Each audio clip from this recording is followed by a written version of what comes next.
Amigos de Entre Ciudadanos, ¿cómo están? ¿Cómo les va? Muy buenas tardes. Ya estamos aquí en San Luis Potosí. Quiero decirles que estamos, Rafa, aquí en la Universidad Autónoma del Estado de San Luis Potosí. Así es, mi Leo, estamos en la emérita Universidad del Estado.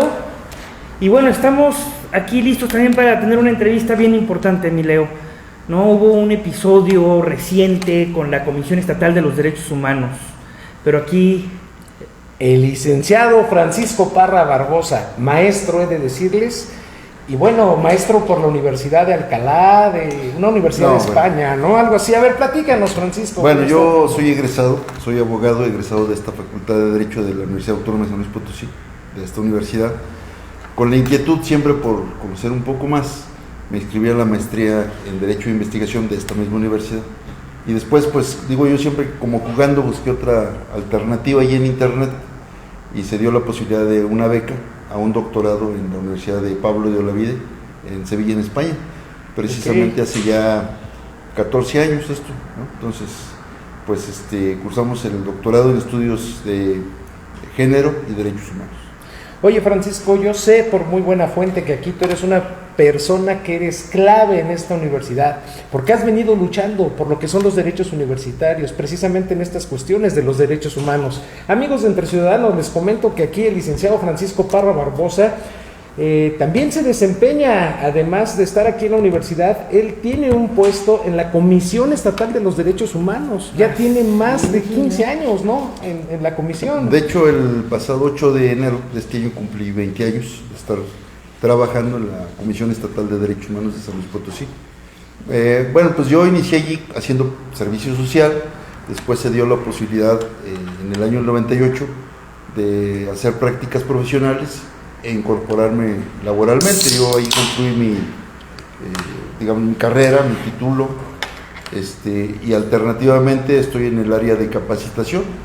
Entonces, eso es lo que me he especializado, ¿no? ¿Y hoy día te dedicas a la capacitación ahí en la Comisión Estatal de los Derechos Humanos? Bueno, el año pasado yo decidí sindicalizarme y en octubre del año pasado, de 2016, yo me voy comisionado al Sindicato Independiente de Trabajadores y Trabajadoras de Gobierno del Estado. Nunca antes alguien se había sindicalizado de parte de la comisión. Hay que recordar que las comisiones de derechos humanos son órganos del Estado, no pertenecen al Poder Ejecutivo, Legislativo o Judicial, como entendemos el sistema tradicional. Son organismos públicos autónomos, pero reciben un presupuesto gubernamental, entonces son órganos de Estado. Y yo, por lo tanto, al ser servidor público, tengo derecho, como trabajador del Estado, a sindicalizarme. ¿Cuál es el detalle? Que yo me sindicalizo y al irme comisionado al sindicato, resulta que esto le molesta mucho al presidente de la Comisión Estatal de Derechos Humanos. ¿Quién es el presidente? Actualmente es Jorge Vega Arroyo. Oye, él estuvo, yo recuerdo, él fue visitador o algo así ahí en la Comisión Nacional, ¿no?, de los Derechos Humanos. Estuvo en la quinta visitaduría, estuvo como director de un área.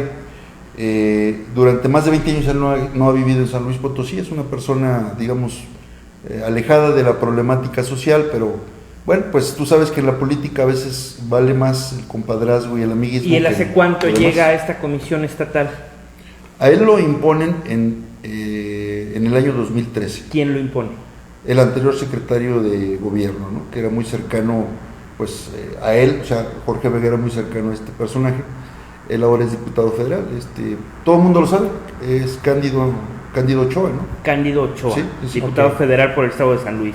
Sí, actualmente brinca de la secretaría a una diputación federal. ¿Tú sostienes que él impone a este hombre en la Comisión de Derechos Humanos? Más allá de que yo lo diga, el mismo Jorge Vega se jactaba de eso, o sea, él mismo se jactaba de eso, ¿no? De haber sido impuesto por este personaje.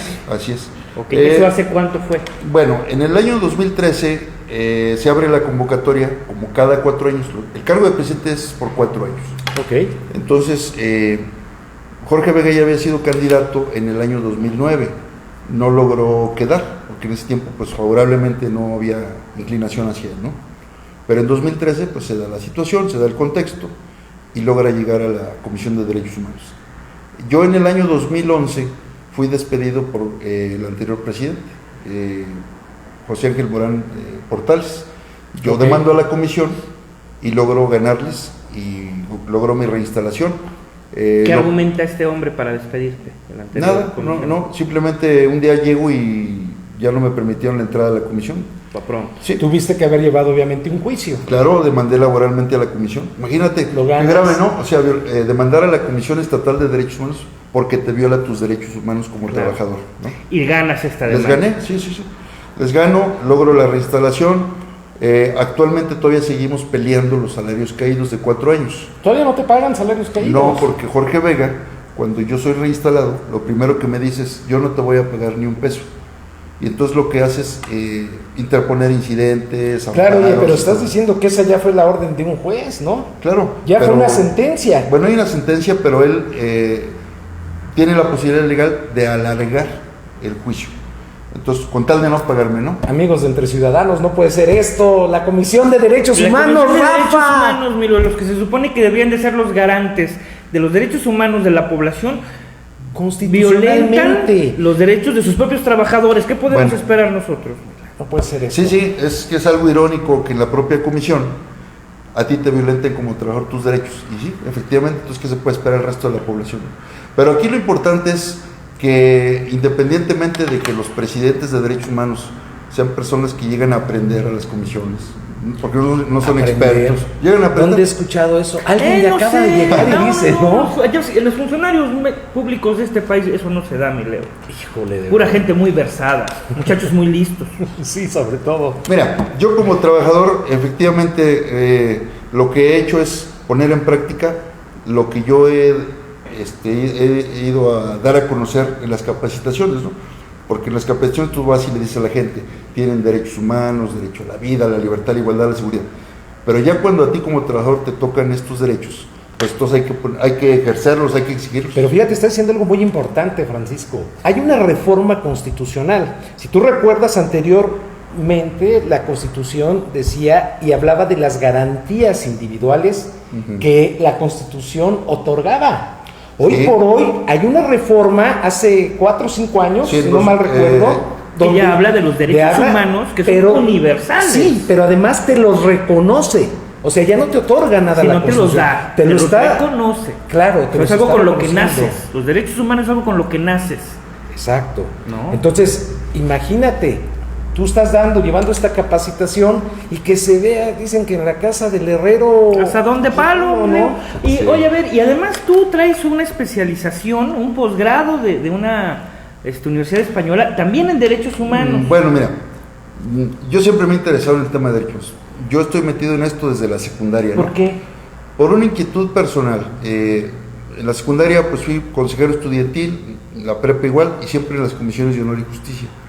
Cuando terminó el bachillerato, yo estaba involucrado en una asociación civil de aquí de San Luis Potosí, parroquial si tú quieres, pero que estaba inclinada a la acción social. Entonces yo decido por eso estudiar abogado, porque necesitábamos un abogado. Entonces me involucro en el tema de derechos humanos. Mi tesis de la licenciatura así se tituló, Derechos Humanos.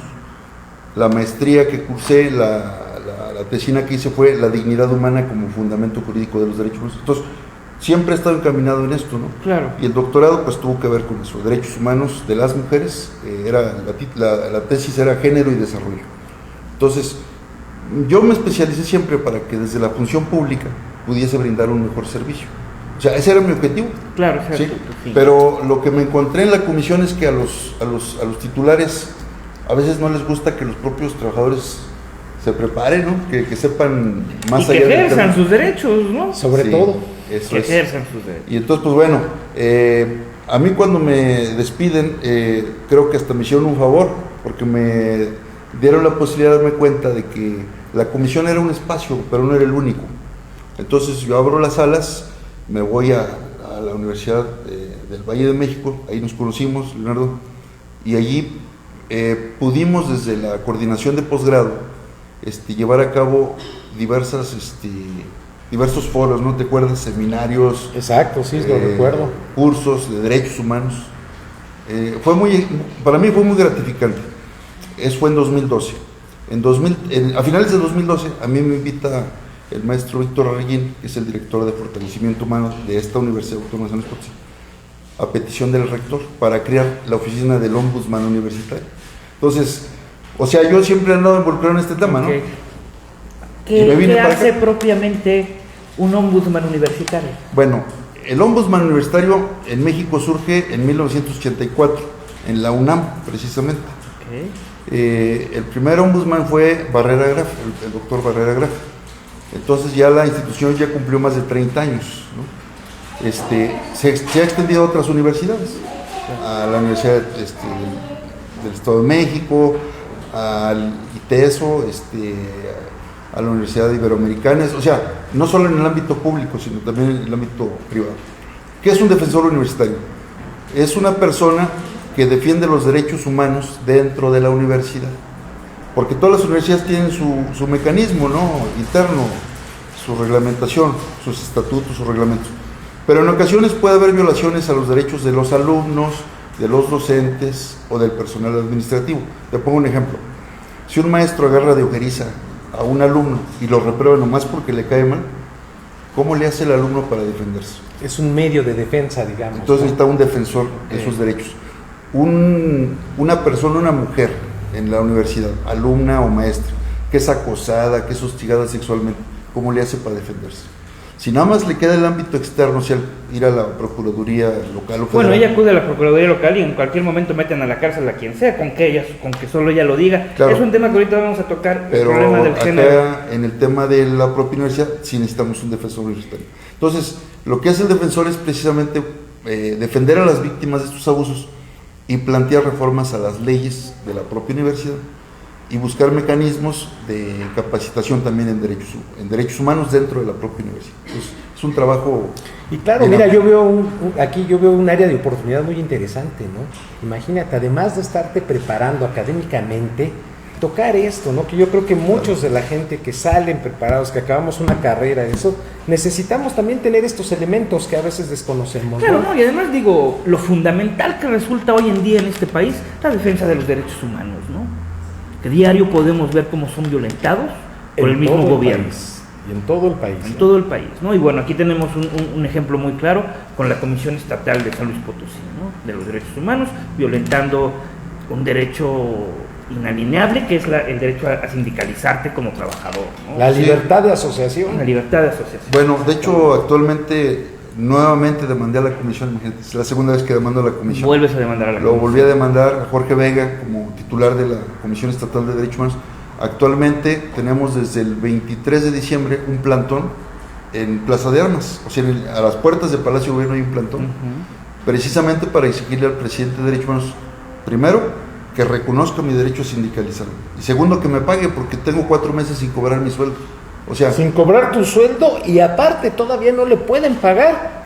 Lo me que- deben los los, salarios caídos los 4 del años anterior salarios demanda. de caídos. laudo, ¿no? Un laudo que existe. Así es. Claro, eso es un franco desacato, ¿no?, a la justicia. Sí, definitivamente. Sí, aquí el problema es que la propia autoridad local se coaliga con el presidente de la comisión para violarme mis derechos humanos. Entonces, yo lo único que puedo decir es que yo voy a agotar todos los recursos legales hasta la revisión del amparo, y si esto no sale favorable a mi causa, pues me voy a tener que ir a la Organización Internacional del Trabajo, me voy a tener que ir a Ginebra, Suiza, ¿no? Ya no a demandar al presidente de Derechos Humanos, ya no a demandar al gobierno de San Luis, sino a todo el Estado mexicano, imagínate. Voy a demandar al Estado mexicano por violarme mis derechos humanos. Ok. Fíjate qué fuerte. Vámonos a este escenario, ¿no?, el escenario más drástico, que aquí nadie te hace caso. Bueno, ¿y qué dice la instancia nacional? ¿Qué dice la Comisión Nacional de los Derechos Humanos sobre este tema? Mira, la Comisión Nacional hace oídos sordos, porque ya tiene conocimiento, ¿no?, de esta situación que está presentando aquí en San Luis Potosí. El problema es que las comisiones de derechos humanos se han convertido en agencias de colocaciones, son verdaderas agencias de simulación de la defensa de los derechos humanos. O sea, no son efectivas. Primero, no son tribunales. Lo más que pueden hacer es emitir recomendaciones. Claro. Y las recomendaciones que emiten no tienen dientes, es decir, No son son como vinculantes, llamadas claro. a misa, exacto. O sea, no obligan a nadie, ¿no? Lo más que puede hacer el titular de derechos humanos de una comisión nacional o local es ir al Congreso, mandar llamar al funcionario y preguntarle ¿por qué no quieres respetar los derechos humanos? Si él dice que porque no se le da la gana, pues hasta allí llega. O sea, realmente en México en ese aspecto estamos en pañales en la defensa efectiva de los derechos Pues humanos. es muy a modo, ¿no? Finalmente son comisiones muy a modo. O sea, si aquí de veras se pusieran a encarcelar o a sancionar a los violadores de derechos humanos, Híjole, las cárceles estarían repletas. no cabrían, Miguel. De No verdad. cabrían, ¿no? Bueno, pero mira, históricamente la lucha de los derechos humanos es esa.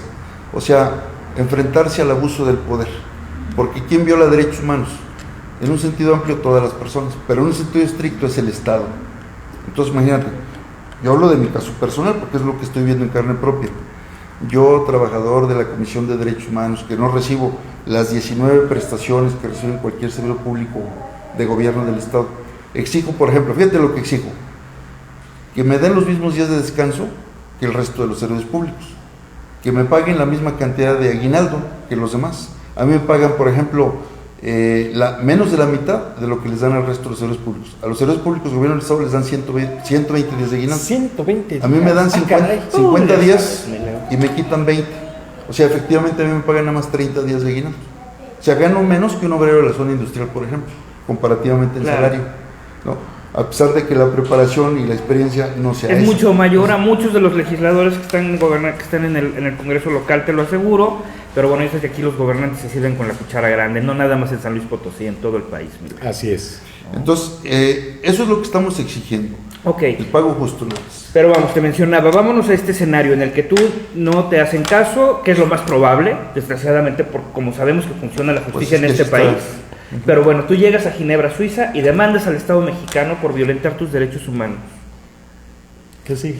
Ahí, ¿A dónde puede llegar? Ahí puede llegar a condenar al Estado mexicano. Lo condenan, ok. Claro, ¿Y porque, luego? mira, viola los siguientes convenios internacionales. El 87 de libertad sindical. El 98, donde yo como trabajador tengo derecho a formar parte de cualquier sindicato. Estamos hablando de convenios internacionales claro. firmados por el Estado Sí, mexicano. sí, y el convenio 111, porque estoy siendo discriminado. El artículo 133 de la Constitución local federal mexicana dice que no solamente la Constitución es la ley suprema, sino también los tratados internacionales. Claro. Y entonces el Estado mexicano está obligado a cumplirlos. Nadie obligó a México a firmar tratados Claro. internacionales, pero si los firmó, Tiene que acatar, ¿no? Claro, Tiene que acatar lo cumplirlos. que firmó. Entonces, yo desde este momento puedo decir que tenemos ganado el asunto.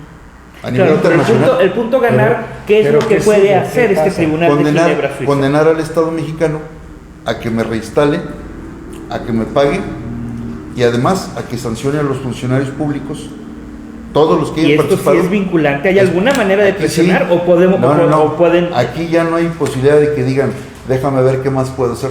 Es obligatorio, tienen que hacerlo y hay sanciones civiles, penales y desde luego administrativas. Penales en que han cometido delitos. Jorge Vega Arroyo, por ejemplo, por el solo hecho de dejar de pagarme, comete un delito que se llama delito contra los trabajadores. Él no puede retener el salario, comete un delito Claro. y es prisión lo que merece. Mi pregunta es, con este juicio de Ginebra, ¿se le puede obligar al Estado mexicano a cumplir? Sí. ¿Cómo? Se le puede obligar de dos maneras, por vía económica y por vía política.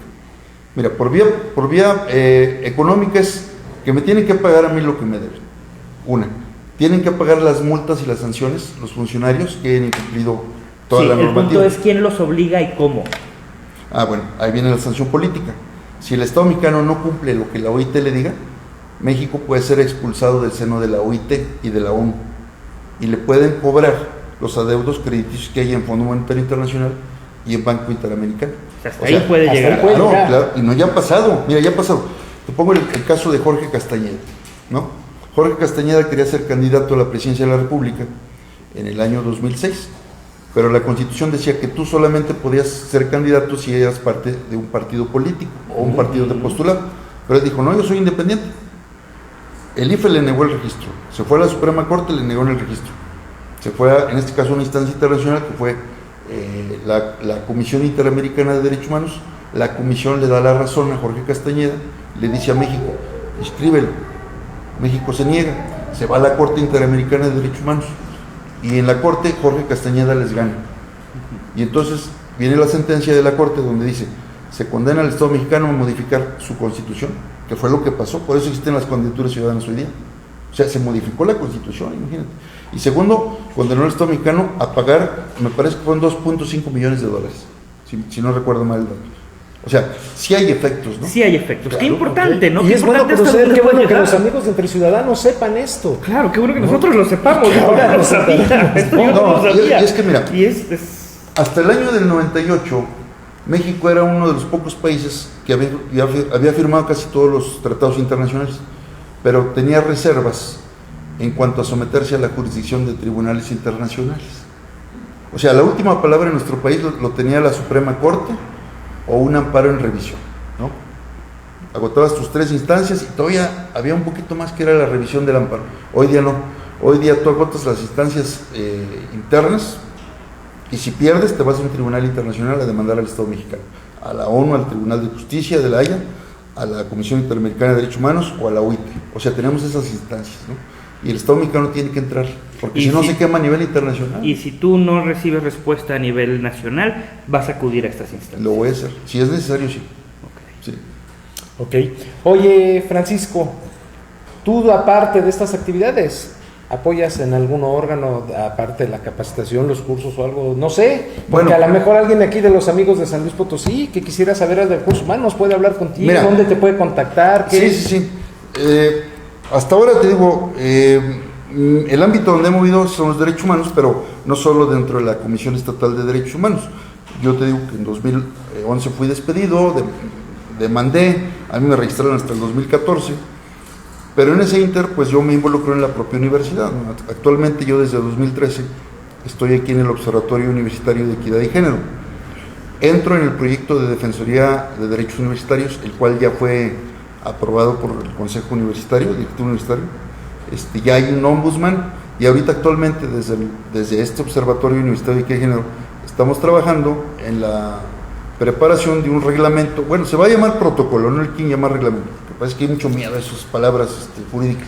Le quieren llamar protocolo en contra del acoso y el hostigamiento sexual dentro de la Universidad Autónoma. Eso es en lo que estamos trabajando actualmente. Y ¿De hombres a mujeres o también de mujeres a hombres? No, aquí abarca toda la comunidad universitaria, porque el acoso no solamente se da de hombres a mujeres, también puede darse de mujeres. Mira, es un dato. En Hay una general la cifra violencia negra. y en general la violación de derechos humanos, el problema es que se lee nada más de un lado para otro. Se lee siempre de hombres a mujeres, pero nunca se lee la violencia Hacia los hombres, no hacia existe. los hombres. Eso Hay es un dato mito, negro, ¿no? Sí. el 40% en cifra negra, porque ni siquiera está comprobado, cifra negra, el 40% de los hombres somos violentados, ¿no? Por nuestra pareja o por el resto de la sociedad en cuanto al tema de género. Hay un tema que manejamos mucho aquí en el Observatorio Universitario de Equidad de Género, que son los talleres o conferencias sobre masculinidades. O sea, lo que tú dices es muy cierto.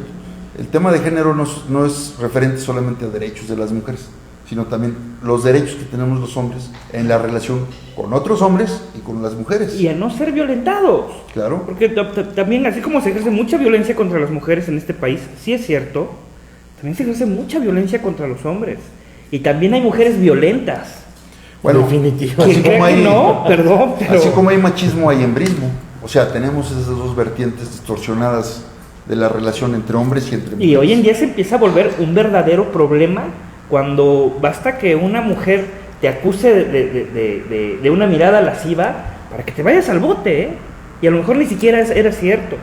En el metro de la Ciudad de México tenemos la experiencia de jóvenes extorsionados por chicas que dicen que las tocaron cuando no era cierto. Lo único que querían era sacarles dinero.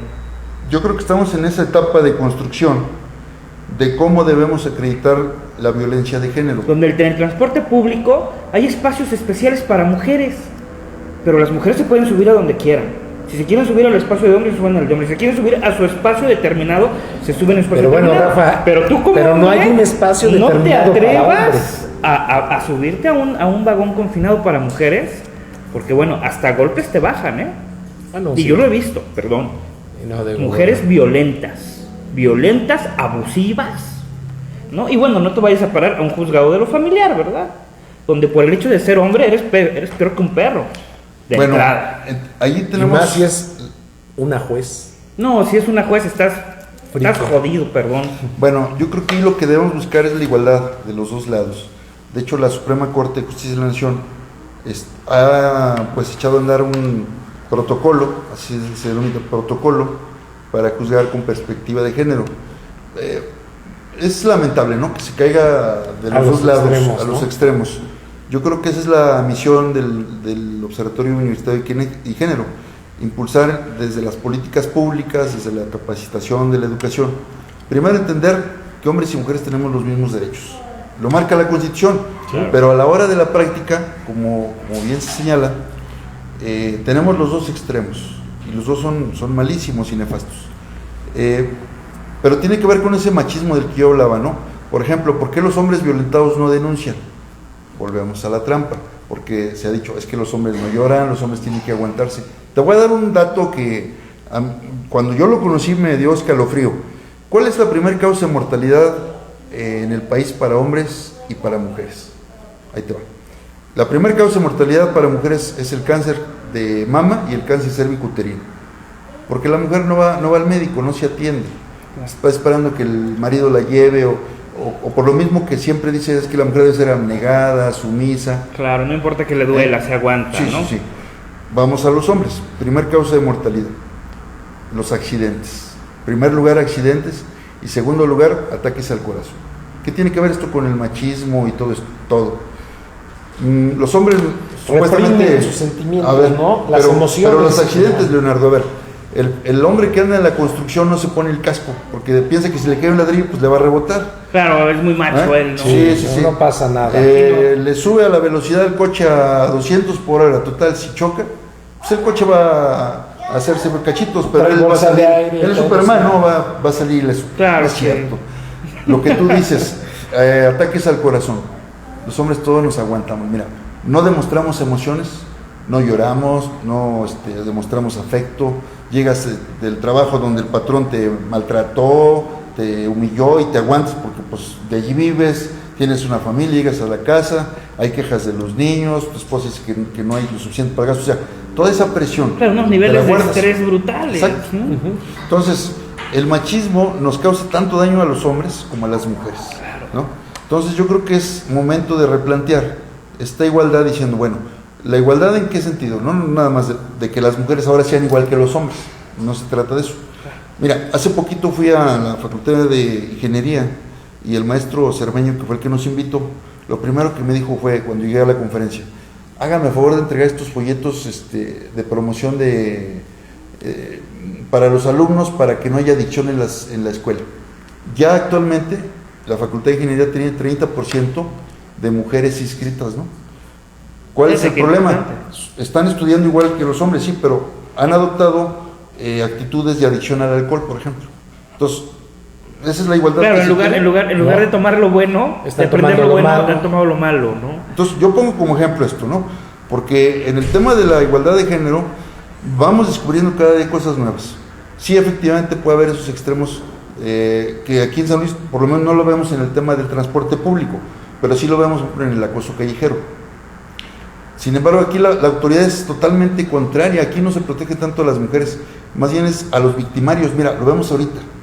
Hay un caso de una hija de un político, no sé si puede decir el nombre, esta chica Sí, Greta. por supuesto. Greta, ¿verdad?, que es un escandalazo en San Luis Potosí. Greta es la hija de un miembro de una familia, aquí de apellido Pero Gordo, muy rimbombante. Sí, ex senador de la República. Bueno, es me parece que es familiar, no sé si es primo hermano de un senador, Alejandro Zapata, muy cercano a Calderón en su momento. Pero bueno, esta chica Greta, que ahora es adolescente, se atreve a alzar la voz y dice, mi papá me ha violado desde que tenía 6 años. Quiero Saca un que video en el Facebook Estado, que se vuelve viral, ¿no? quiero que el Estado me defienda. Ok, la mandan a la Procuraduría de la Defensa del Menor, la mujer y los ancianos. ¿Qué hace la Procuraduría? Trata de decirle a la chica que mejor retire la denuncia, que aquí no pasa nada. Imagínate tú, el Estado, en lugar de proteger a las víctimas, Protege al victimario. protege al victimario por intereses políticos. Y lo peor, el procurador de la PRODEM, Pablo Loredo en este caso, que trabajó en la comisión hace unos años de director de quejas, acusado en la comisión, y yo conocí ese caso muy cercanamente, porque se le acusa de corrupción, ¿no?, de que vendía las recomendaciones o tramitaba las quejas para cambio de botellas de vino, etcétera. Está esta situación ahí terrible de la corrupción. Y ahora, como procurador, él es el que intenta decirle a la víctima que retire la denuncia, que así le deje. O sea, no es posible. ¿En qué va esta denuncia de Greta? Mira, lo que tenemos hasta ahorita es que la chica está en una situación de estar sometida a la propia autoridad de la PRODEM. Al victimario no se le toca. ¿A qué le está tirando la autoridad? A que se olvide el tema, a desgastarlo. Claro, pero no hay nadie y en detenido. región Pérez Manzanas, la ¿Quién chica está protege a la indefensa. víctima? ¿Quién protege a la víctima? La chica está indefensa, o sea, es Así gravísimo, es un caso de abuso sexual desde los 6 años y nadie ha pisado la cárcel. Es inconcebible. ¿En qué país vivimos? Y lo peor es que al procurador de la PRODEM ahí se mantiene, ahí lo mantienen por vínculos políticos. O sea, yo diría, en otro espacio ya hubiera renunciado o lo hubieran quitado, pero este señor lo mantiene allí. Lo hubieran fusilado en otro lugar. Bueno, Pero a ver, nada más quiero aclararles a los compañeros de Entre Ciudadanos que la PRODEM es la Procuraduría de la Defensa del Menor. ¿Es correcto? Bueno, yo sí quiero decir aquí que desde aquí Así es. toda la solidaridad para Greta, Exacto. ¿no? Todo el apoyo, todo el espacio. Greta se atrevió a levantar la voz contra un familiar, contra un personaje político, Contra su propio padre. contra su propio padre, pero se atrevió finalmente. Es una Sí, chica adolescente y se pero- atrevió a hacer pero- un video y subirlo a internet. Pero qué valentía. Qué ¿no? valor, qué valor, qué bueno, porque si eso hicieran todos los La agredidos, gente que son abusadas. toda la gente que es abusada, probablemente el panorama podría cambiar, probablemente podríamos ver un cambio en estas dinámicas de corrupción Ahora, ahí te va. horribles que nos marcan. Yo que soy trabajador de derechos humanos y que no me han pagado en represión por haber exigido mi derecho a sindicalizarme. Lo peor del caso es que, por ejemplo, la esposa de Pablo Loredo, Silvia García Vázquez, trabaja en derechos humanos y es nombrada directora de, de equidad y no discriminación. Greta fue a la Comisión de Derechos Humanos a presentar su queja en contra de Pablo. Y acá la esposa de Pablo recibe la queja. ¿Qué te parece? Bueno, esto Y ya, Jorge ya- Vega Arroyo no hace nada al respecto. es un chiste, ¿no? Y el chiste se cuenta solo. Greta, desde aquí un abrazo, toda la solidaridad. Es lo que pasa en San Luis Potosí. Qué, o qué sea, duro, qué duro lo que se está viviendo. por eso el tema de derechos No humanos puede ser. creo que nos involucra a todos. O sea, no se trata de la simulación, de decir, yo me conozco todos mis derechos humanos. No se trata de eso. Se trata de ver cómo los vamos a vivir en la práctica. ¿Y cómo hacemos esto, maestro? Con estas comisiones de derechos humanos que estamos viendo que tenemos en este país, Bueno, ¿cómo hacemos eso, maestro? En este proceso de cambio de la comisión, Jorge Vega Arroyo termina ya su periodo el 31 de marzo de este año. Ahorita el Congreso del Estado está en la revisión de los expedientes de las personas que se están postulando como candidatos. Por cierto, Jorge Vega Arroyo no se inscribió porque él podía haberse reelecto otros 4 años. Oye, pero con este antecedente yo creo que sí le quedó claro. ¿Qué tuvo, vergüenza? Sí, no, pues si no vergüenza, a lo No, mejor bueno, miedo, no Pues sé. es que la presión social yo creo que es importante. Él ha sufrido un desgaste en estos 4 años porque no cumplió nada de lo que prometió en su proyecto. Y bueno, pues es un asunto que finalmente la propia historia se lo va a reclamar.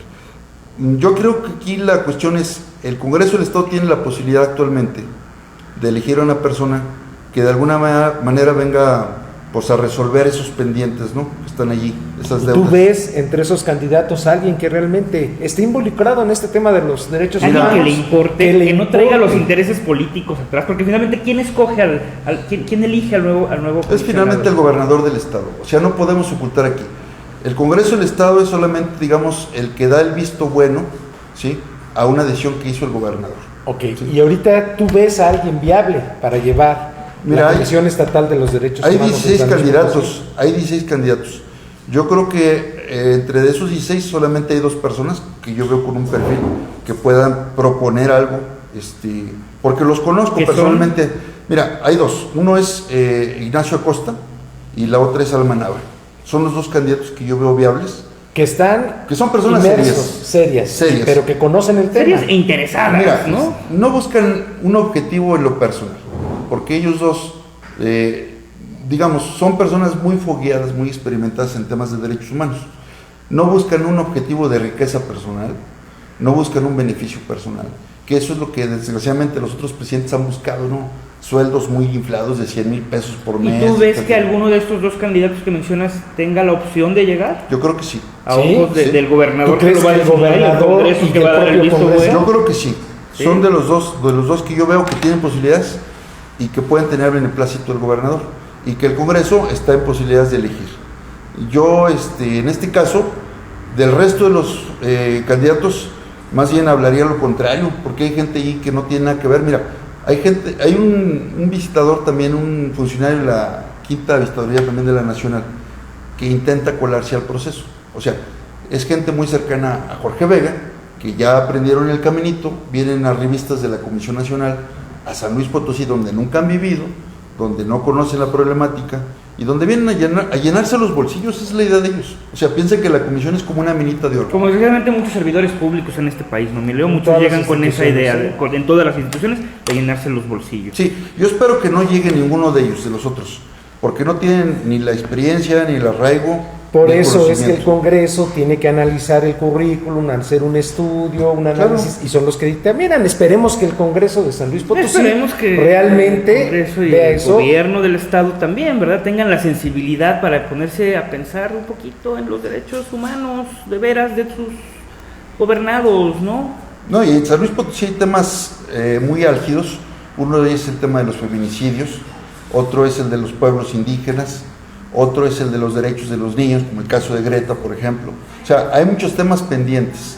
Entonces, San Luis Potosí necesita realmente alguien que conozca, que sea sensible y que tenga la capacidad, porque no trata nada más de decir, yo quiero ser, sino, a ver, tú quieres ser, pero puedes ser, tienes la capacidad, tienes conocimientos. Por eso yo te digo, dos nombres, Nacho Acosta y Alma Nava, son las personas que yo conozco viables, porque los conozco incluso personalmente de muchos años, antes que ellos han dedicado su tiempo, incluso poniendo sus propios recursos, su propia capacidad al servicio. Del resto no, incluso no quiero hablar mal de todos ellos porque hablaría cosas muy Claro, fuertes, no. dejémoslo ahí, tenemos dos nombres. El punto es que ojalá y quien llegue, que llegue con la sensibilidad y con la visión de defender los derechos humanos, no solo en San Luis Potosí, ojalá y en todo el país tengamos funcionarios que ya dejen de venir a aprender, ¿no? Que ya vengan a saber lo que hacen. No nos queda más que invitar a nuestro auditorio, visítenos en nuestras redes sociales, en Twitter, @EntreCiudadanos, en Facebook, @EntreCiudadanosTVas, busquen nuestro canal de YouTube, suscríbanse, Entre Ciudadanos TVas, visiten nuestro blog, entreciudadanosteveas.com. Leo, muchísimas gracias, maestro. No, muchas gracias a ustedes por venir desde tan lejos. Aquí a San Luis Potosí, su casa. Gracias. Y aquí en la Universidad Autónoma de San Luis Potosí, donde me encuentro, pues aquí en este edificio de apoyo a posgrado, aula 8, aquí está el Observatorio Universitario de Género, es donde actualmente yo pues realizo mi actividad fuerte, en el sindicato por las tardes, en el CITGE, con la licenciada Francisca Reséndiz Lara, que ha sido muy generosa en brindarme a mí y a mis compañeros de derechos todo el apoyo. Algo que dice la licenciada, la líder sindical: mientras el trabajador se mantenga, el sindicato lo va a apoyar. Yo lo que he hecho es apoyar al sindicato en cuanto a la capacitación, para que los trabajadores conozcan sus derechos. Y eso es lo que me decían a mí: mira, el gobierno del Estado no quiere que tú te sindicalices, porque tú vas a apoyar al sindicato. Y lo que a veces el gobierno quiere es que los trabajadores estén ignorantes, que no conozcan sus derechos, porque el día que nos conozcan empiezan a exigirlos. Pero mira, si eso es lo que tenemos que hacer, yo lo voy a seguir haciendo. Pues amigos de Entre Ciudadanos, ya lo saben, el licenciado Francisco Parra Barbosa, aquí en el Observatorio Universitario de la Universidad Autónoma de San Luis Potosí. El Ministerio de los Derechos Humanos. ¿Les interesa el tema? Vengan a darse una vuelta aquí a la universidad, Platiquen con él, ¿no? todo un Sí, experto. bienvenidos quien quieran. Mi Leo, Rafa, maestro Francisco, Muchas gracias. muchísimas gracias, muchísima suerte y felicidades por tu lucha, y esperemos que esto llegue a buen término. Así esperamos también nosotros. y seguimos pendientes. Amigos Muchas de Entre gracias. Ciudadanos, muchísimas gracias por habernos acompañado. Gracias. Seguimos.